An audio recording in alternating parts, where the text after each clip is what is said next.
Every sign points to growing public dissatisfaction with the PC government. Can Tories right this ship? It's historically improbable, but in a three-way race, not impossible. Today on Myers and McNeill, because life is local, we're joined by former Premier Robert Ghiz to talk about the current state of island politics, what's changed since he left office 12 years ago, and how it may come into play in the District 16 by-election. Episode 12 of Myers and McNeill starts now. Well, if people thought that Myers and McNeill was the odd couple, what will they think of now? Myers, McNeill, and Ghiz. It sounds like a law firm without the skill set. But we are welcoming Robert Ghiz as our first guest to Myers and McNeill because life is local. Robert Ghiz, welcome. Thank you. It's great to be here. And I'll just echo your opening statements there. And I bet you if you had a rewound 20 years ago, you never thought you'd have the three of us on the same podcast, all smiling at one another. But we'll see how it goes. You never know. We could go back to old times here, but I think we're going to have a good time and, shoot the shit. You can say the word, yeah. Yeah, okay. you both been very good for my career, and you continue to do it even in your political retirements. I'm very thankful for that. Robert, let's get right to it. I mean, in the last 15, 16 months on PEI, we've seen politics like we've never seen it before. And I'm just wondering how you view this, because you would have a unique perspective given your 8 years as premier. Yeah, it is interesting times, without a doubt. I think it's different from them when Stephen and I were there. I was running when in 2003. Stephen was coming in 2011. Back then, I think Islanders were much more engaged in political activities, much more engaged in what was happening on the news. And I'm not going to say that it's a bad thing where we're at today, but I think that if you look at what's happened with social media, what's happened with, our growing economy, and quite frankly, people are busy and tuned out of politics. So I think that right now, if I look at the political climate, it's actually pretty unpredictable. I was usually pretty good at being able to predict things in the past. But I think, it's still toxic. There was always toxic stuff when Stephen and I were there. But I think, too, it's that because people are less engaged, it's harder to get them engaged, and it's more difficult on governments because of the demands that's happening. It's like, back in the day, you probably remember, Paul, you'd come back to your office after lunch and there'd be a stack of return call messages in your office. Well, today that doesn't happen because you're constantly connected and your people are constantly looking for you. So there's never really a break. But I don't know where things are going to go. It's going to be an interesting, I think they'll probably drag out as long as they can, unless they find a reason to call for an election before then, but we'll have to wait and see. Stephen, would you agree with that analysis? Yeah, I would agree. And I also think for the people that are paying attention or semi-attention, there's a lot of people that are angry, and they're not necessarily angry at a particular person, but they're angry and they seem to attach it to sometimes the highest level. So the premier or the cabinet minister sometimes takes it both federally and provincially, and it makes it really hard. So I wonder, Robert, in your time, you don't have to answer if you don't want, but I found at the end of mine, I was sending stuff to the RCMP more often than I ever had. Did you have instances where you had to send stuff to the RCMP that you were like, what the hell is this? Yeah, there's always the unpredictable, I like to say. When I think back, there's, yes, every government goes through turbulent times and ups and downs. And, I really don't think that's totally changed. I think it's the way that people react to it. And you're right. It's easy to get, the way we used to get anger going, and your job when you're in an opposition is to oppose. Stephen was very good at opposing. I was good at opposing when I was there in 2003.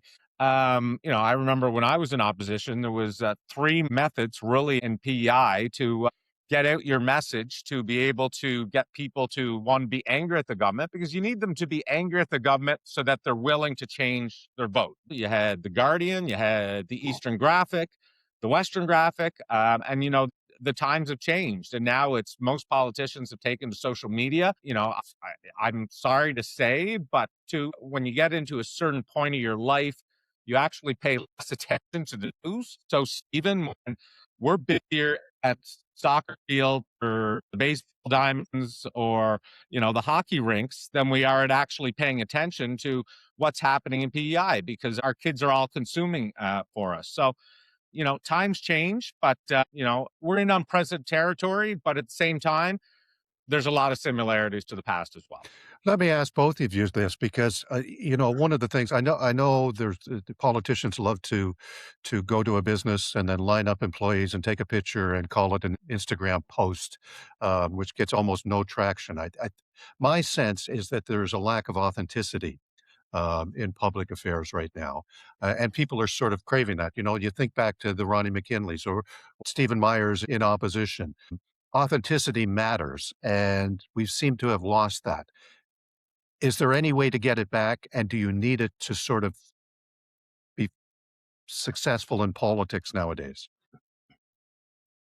Well, I'll give it my stab here first. I think it always changes what people want. So, like, when I look at Justin Trudeau is a great example. That's exactly what they wanted when he came, and then it wasn't when he left. And so it's the tide will always shift. Like, people were really into the authentic politicians until Trump came along, and they're like, well, actually, I don't like that so much anymore. So they'll always want something different than what's there. And to answer your Instagram question, I am not nearly cool enough for Instagram, so I don't know how you.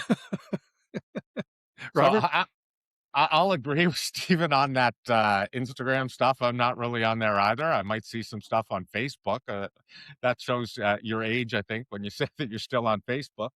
But it's difficult, Paul. So, back in the day before you had the chance to meet people, you used to meet people by going to events, knocking on doors, shaking hands, going to the coffee shops, doing all that stuff.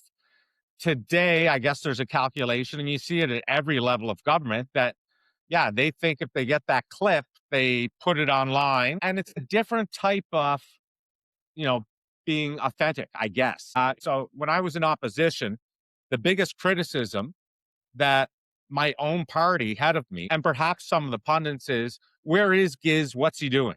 And because it was impossible to tell everybody. And I remember I used to have an event in Tignish, drop into the coffee shops along the way and go and get a coffee and shake hands and sit down with people.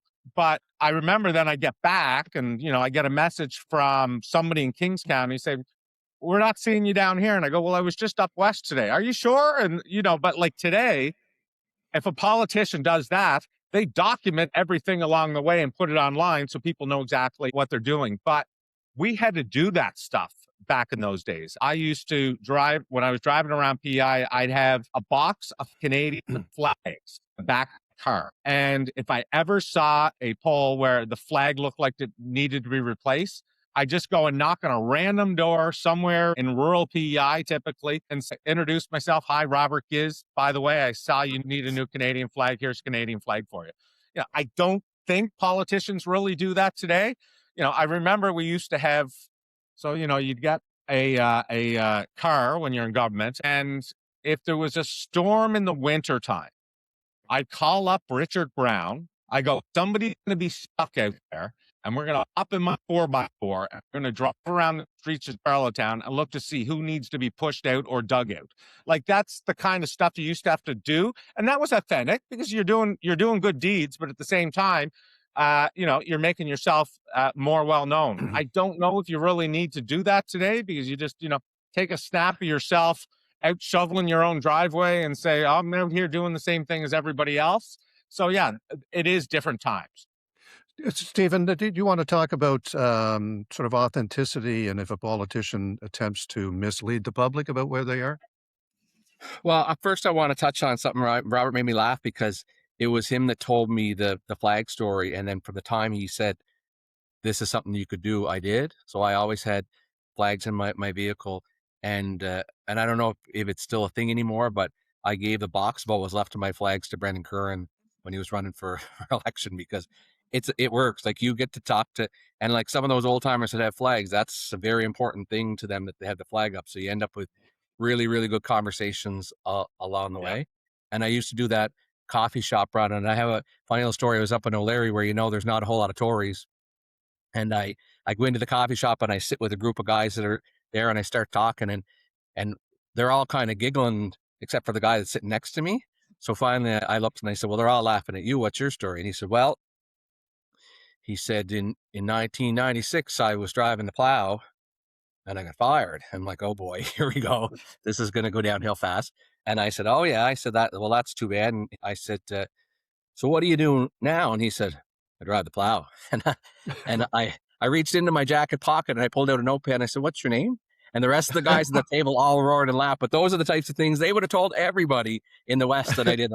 Pretended I was going to fire him again, which obviously that wasn't a thing by the time we came around. But I do agree. I think it would still works, but I don't know how many people do it. Yeah. And to the question, Stephen, about authenticity. There's a certain amount of honesty that comes with the role that is implied that I think that, people should be cognizant of. What do you think, Robert? People are judgmental.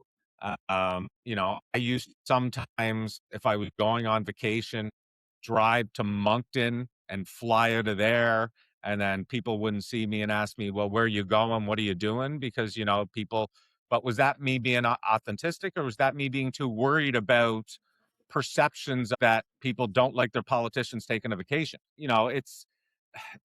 It's tough out there. People expect their politicians to be around all the time and not really to have a life. Now, I think things are better today than they were in terms of that. There is a certain portion of the population that say, guess what? Politicians do work hard. They do have a tough job. They take a lot of crap along the way, and they do deserve to get a break. But it's it's one of those things. Perception goes a long way, and I think it's better off if you're honest about things. Let me ask you this: do you think part of the reason that things are easing, from your perspective, in that regard, is due to population growth and sort of a lack of? Ronnie McKinley used to boast that he knew how every person voted in Cornwall. That wouldn't be possible today. So just the allegiance to political party has decreased. So interest in politicians has decreased in terms of what they're doing from a micro level. Yes, without a doubt. But I think it's on a number of different levels. Yes, one, it's population growth and a lot of new Canadians and new Islanders living in Prince Edward Island. But it's also the next generation, Paul. Like, you look at Rotary clubs today, you look at Lions clubs, like all those things. Legions are hard to keep going unless they're the local bar. I think people are now more into their day-to-day activities. Like, I'll use this example. And I was talking, I won't name him, a progressive conservative MLA recently, who's a friend of mine. And we were just talking about the differences between, now and what happened 25, 30 years ago. Back then, everybody used to have 12 poll captains. You'd have a full executive in your riding. You'd have a meeting every week, and you'd be going over stuff. Today, people are busy. They're not into that like they used to be, but they'll be there when election time comes around. There's going to be that core group within your party, but it's not near as big as it used to be. It's your friends. And your friends in the next generation come and do that because they're not necessarily partisan, but they're a supporter of yours. And I think that, with the younger generations coming along, they have no political affiliations whatsoever. I would even say, Stephen, in my generation, it was less than our parents' generation before ours. And now my kids and Stephen's kids, well, most likely someday somebody may say to them, hey, I heard your father was a liberal or a progressive conservative. And they'll say, as what? It's not going to be a big deal for the next generation. And I think you'll see more and more swing votes and unpredictability as we move further into the future, which I also think is a good thing. It's kind of like Stephen's story. You talk about, are we improving as a province? Well, Stephen goes back to the 1996 thing where somebody lost their job on a snowplow. Nobody has to worry about that today. I was the first government that made the decision not to fire anybody based on political belief. Yes, there was a court case that came out before that, after the Binns government came in, and they said, no, that's wrong, and they had to pay them out. Credit to when Stephen came in and when Dennis came in, they did not fire anybody else either. So I think that that's a good evolution within our political system, that's not the big thing that exists. But I do think that, yes, it is an evolution of where we are. One, economically, our economy is in much better shape than it was 30 or 40 years ago, where there's more jobs. Who ever thought, Stephen, I'd like to ask, when we first got into politics, that you'd be walking by a liquor store with a help wanted sign in the window? I never would have thought that would be possible. And I remember talking to Robert Henderson once about the big difference between when he first got elected and today. And he said, when I first got elected, people would line up for constituency hours on a Monday, and it was a lineup of people looking for work. Today, it's a lineup of business people that are looking for employees. And to me, that's just an absolute phenomenal transformation. I think it's a good thing. It's where we want to get to. But Paul, it's a game of whack-a-mole. So you get that, and then we're doing better there. But guess what? People are having trouble finding a house. People are complaining about traffic. But Robert, Yeah. you haven't lost your gift for the gab, I will say. You're one of the best at sucking oxygen, and that's a good thing. But let me ask, when Richard Brown yelled nominate, nominate, nominate, and that was the PNP, no one in government, and I guess it started under Pat Bin, so no one in the Pat Bin government, your government, McLaughlin government, really did an analysis of what happens to PEI if our population increases. Is that a challenge within government, that the silos are so big that we can't do necessary planning? It's whatever an election cycle is now, 18 months or something like that. That's a very good point. In hindsight, would you like to do that a little bit better? Absolutely. Would you like to have a more controlled number of immigrants that you have coming? Go back to my time. I don't know. I'm very happy that our population grew, that our economy grew. It did create other problems, but at the same time, it solved some problems.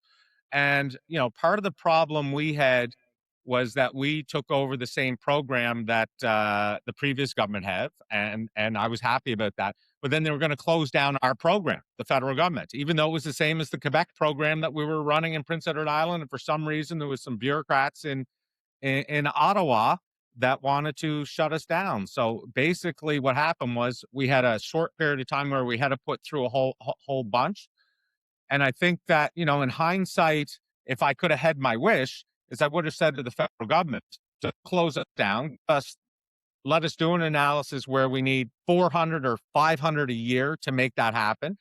And then things changed because we needed the demand. So then under the McLaughlin and the King government, theirs was more around labor and not the economic one. Yes, there was a little bit of a balance there, but then if you bring in too much labor, but then you want to know what? You're going to have a big problem now. We're already seeing it. GDP in the country is slowing down federally, provincially. A major point here, and this is something that I think our governments should be keeping their eye on, is our university and our college are losing out on a number of foreign students that are now not coming here, and those revenues are going to drop. And when those revenues drop at UPI and Holland College, where do you think they're going to get extra money from? They're going to the provincial government. So yes, Paul, I do think there could be better planning. Sometimes when you're in there, you're dealing with things that are coming at you a million miles an hour, and there's really not enough time. But I do agree with you. Okay, so if we bring in this many people, our population goes from 140 to 150. How does that affect infrastructure? How does that affect our healthcare system? How does that affect everything else? So, but it's not as easy. It sounds very easy, but it's extremely complicated. But at least you have to try.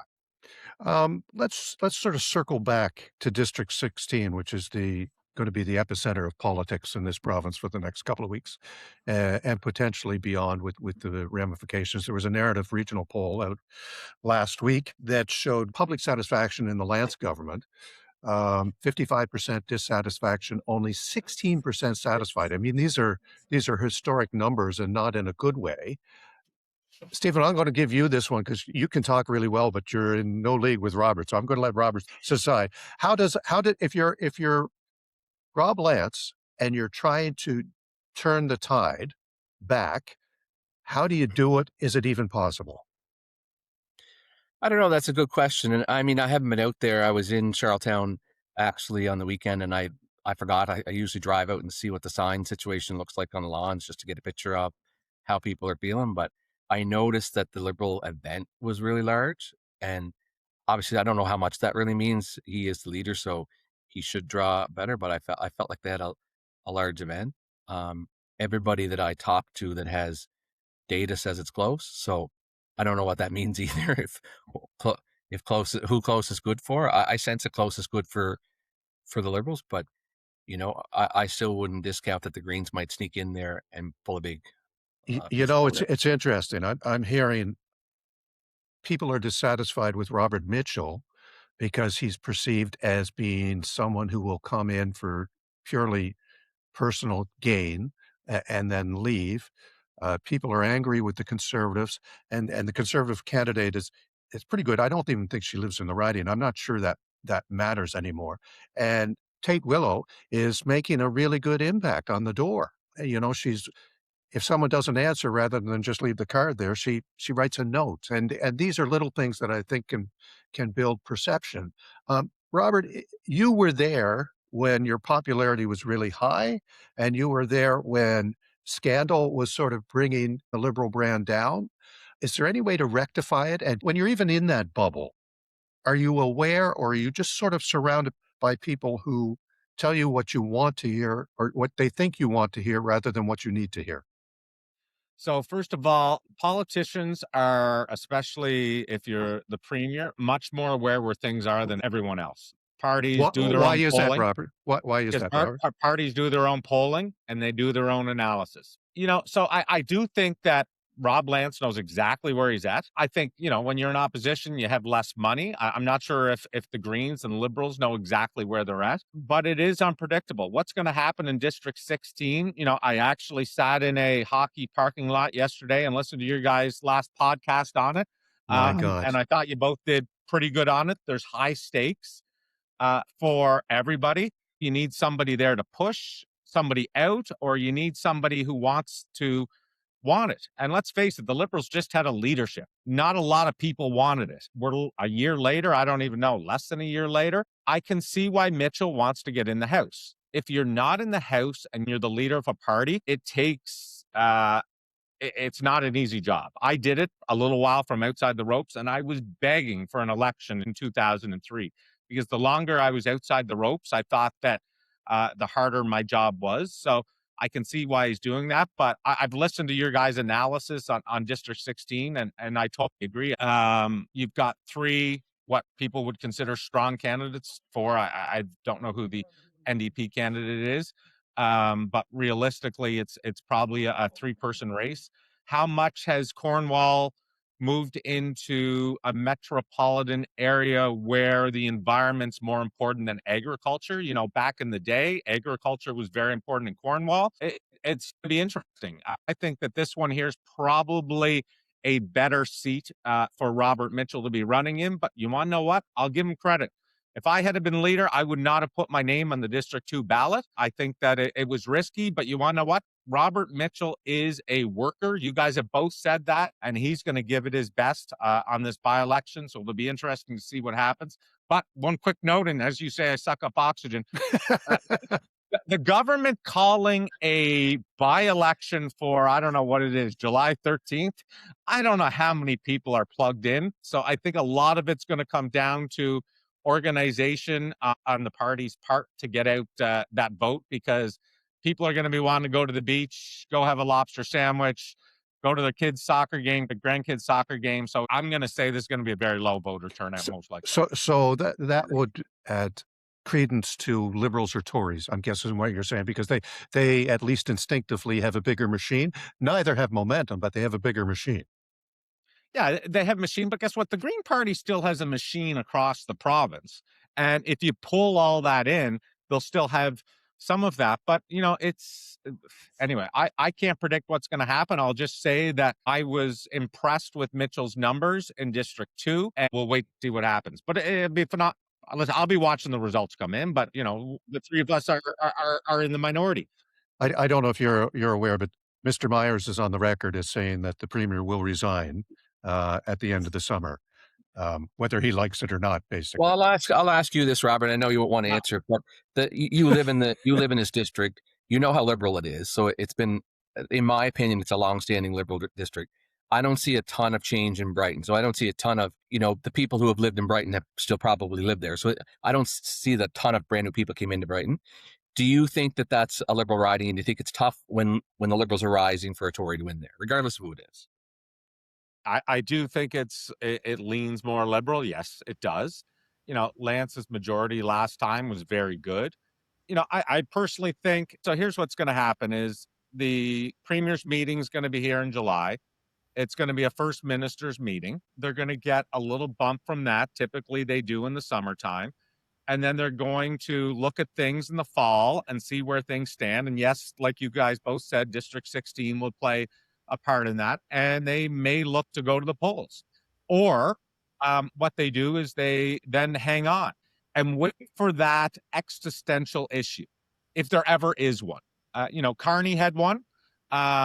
What could be an existential issue in PEI could have something to do with healthcare, could have something to do with electricity. But if you're down in the polls or you're not doing well and you're the government in power, you want to turn it into a referendum question, because then people are more likely to vote based on that. When you're seen as weak on maritime electric, when you're seen as weak on healthcare, and when you have an MLA who may or may not be charged, I mean, we're into month 4 of the investigation into Gilles Arsenault, and that would seem to speak that it's not as cut and dried as the Premier wants to make it out to be, at least the allegations. Uh, how would the Tories find that wedge issue? What is it that's out there? I mean, how can they separate themselves on either maritime electric or healthcare, which are two big issues? One's pocketbook and one's how do I maintain my health? Well, I've got some ideas on that, but I'm not going to share them right now. I think that they should be, well, no, let's go to the electricity, okay? There's an opportunity there. The Prime Minister has announced a national electricity strategy, okay? PEI has a shortage of electricity. If we keep growing as a province, we're going to continue to run into that problem. I don't think maritime electric's the problem. Our issue is supply. So what do you have to do for supply in the country? So is there a potential? And I tried it once and it never happens, but there wasn't a national issue that was happening. And that issue was that I wanted to buy electricity from Quebec Hydro and wheel it down and provide a link from Surrey to Ile-de-Madeleine so that they could provide their, because they're not using hydro there. They're burning diesel in Ile-de-Madeleine, whereas the rest of Quebec's using hydro. Hydro's renewable and it's cheap. Is there an opportunity to do that? That would go with our wind that we have in Prince Edward Island, where we are a leader in the wind, but that can only get up to, I don't know, Stephen would know more than I would, but when my day, it was like 25% of our electricity source, maybe a little bit higher now. So, something like that, that's kind of out of the box and saying, let's have a referendum election on whether or not we should do this. Stephen, is that possible? Yeah, it's definitely possible. I think, Quebec, I think the problem right now is the whole region, including Quebec, is facing a shortage of electricity. It's where will the next big supply come from? But I do agree we should get ourselves in line for where that will be whenever it happens. I do want to go back a little bit here on Robert, because one of the things we talked about the poll and whether or not, government can change. Richard Brown always said to me, and as Robert, you probably remember, he had a binder with every poll in it going back to the time he got a printer, I would say, because he had all the polls, and he said, I'll tell you this, when government goes down, it never goes back up. And he showed me the binder and he said, look, it's here and here and here and here and here. They never come back up. So I think that's an issue that at some point you have to face, is that, I don't know how accurate the current poll is. I think internal polling may be slightly different than that. Nonetheless, it shows government down. And there's rarely a case where government goes back up unless they make a drastic change like the Liberals did in Ottawa with Carney, and all of a sudden the fortunes changed overnight. And there was other issues in there too. Given my long tenure of watching politics, I'll give you one example, though. John Buchanan, the legendary Premier of Nova Scotia, Maclean was the leader of the Liberals, and he was ahead. So what did John Buchanan do? This was pre-internet. He made up his own poll. about 3 days before the election, and he ended up winning. Go ahead, Robert. So, yeah, just going back to Stephen's point. Yeah, you're right on that. But I looked at the poll. So, Paul, you sent me the poll. The polling today is they do it different than we were there. So, back then there was, remember, we had totally satisfied, mostly satisfied, totally dissatisfied, or somewhat dissatisfied. Well, the polling numbers are different today, but what they always used to say is if you were over 50% dissatisfied as a government, it was very hard to overcome that. And, you know, Yes. yeah. So let's say that the Liberals lose the by-election in 16 and there's chaos there. And then the Greens, I heard you talk about it the other day, Stephen, the Greens bring in perhaps some candidates that may say, we don't need any more agriculture or potato production in the province of PEI. You know, that's their worry that somebody says that, because quite frankly, as we all know, agriculture still accounts for 25% of our economy in PEI. And if you take that out, we go from an $8 billion GDP down to a $6 billion GDP. And I don't know where you're going to find that extra $2 billion, but it's, again, three-party system too now, Paul. So where do those vote splits go? And Stephen had an interesting analysis in that podcast, and so did you, Paul, that I listened on. Is it's hard to really predict where that split goes. You know, Stephen was saying if you're in government, that's most likely to go to the third party that refuses to even go to the second party or their main rival. I wish I had a crystal ball, but I don't. And that's probably why you have a podcast, Paul, so everybody can pontificate. And Yes. as long as you say enough things, we can go back and look at this where we'll find something in here today that each one of us, we can say we were right, even though probably that's only 10% of what we said and 90% we were wrong. Who knows? I professionally say that, whether it's true or not. Yeah. Gentlemen, let's call that a day today. This has been an exceptional discussion, and I'm very thankful for you joining us, Robert. Very thankful, Stephen, for you being here. We don't have a law firm yet, but we do have a hell of a good podcast. Thank you. Thank you, gentlemen. My pleasure. Thank you.